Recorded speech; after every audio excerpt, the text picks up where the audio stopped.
development. 30 years. And never did I ever think that we would have some Russian spies here.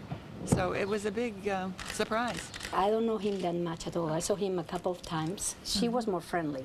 When I talked to them, it sounded like they had a Russian accent. They had a young son and I think also a new baby. Cold War's over, you don't expect to hear Russians being arrested. So have you heard about the story still developing at this hour? That's reactions from some folks in Massachusetts.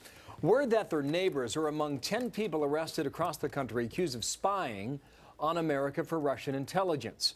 5 of the suspects in a courtroom sketch seen here. Russia angrily denouncing the arrest as a throwback to the Cold War.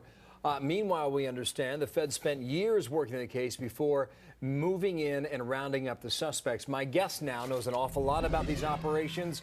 Eric O'Neill was the undercover FBI operative who helped capture the most notorious spy in U.S. history, Robert Hansen. He's also the real-life hero portrayed in the movie Breach, what was said in Washington, D.C. and the thereabouts. Eric, good morning to you. Based on what we know, and frankly, we don't know a whole lot here, how serious is this? Just from reading the indictment, it appears pretty serious. If these purported illegals were operating for as long as it appears they operated, they certainly were turning over some information. What information were they after?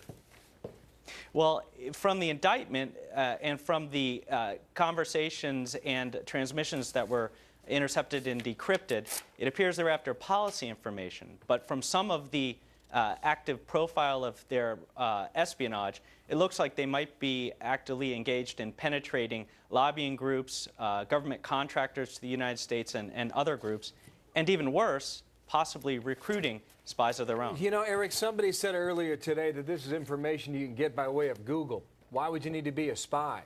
I mean, can you understand that point? And if so, take it a step further. Yeah, I'm not sure that they were specially trained and sent here, if that is all true. And I trust the FBI investigation just to receive information you could find with Google.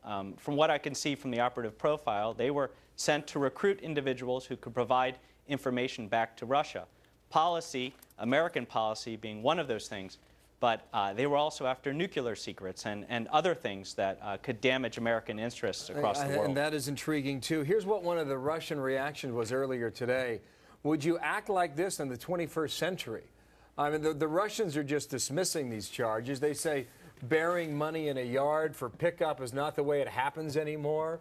I mean, this is your line of work. Do the Russians have a point, or are they off the reservation here?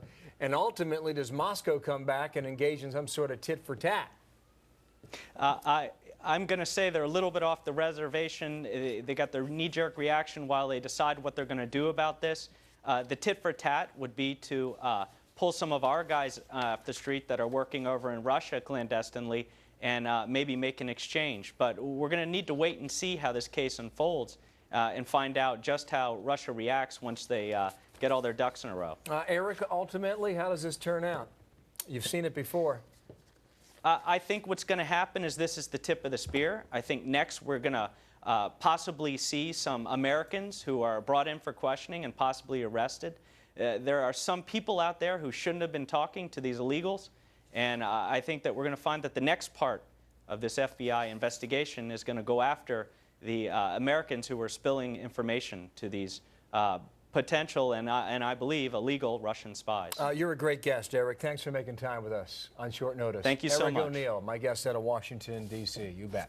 20 minutes before the hour now. Martha. Yeah, we have a lot of hearings going on Capitol Hill today.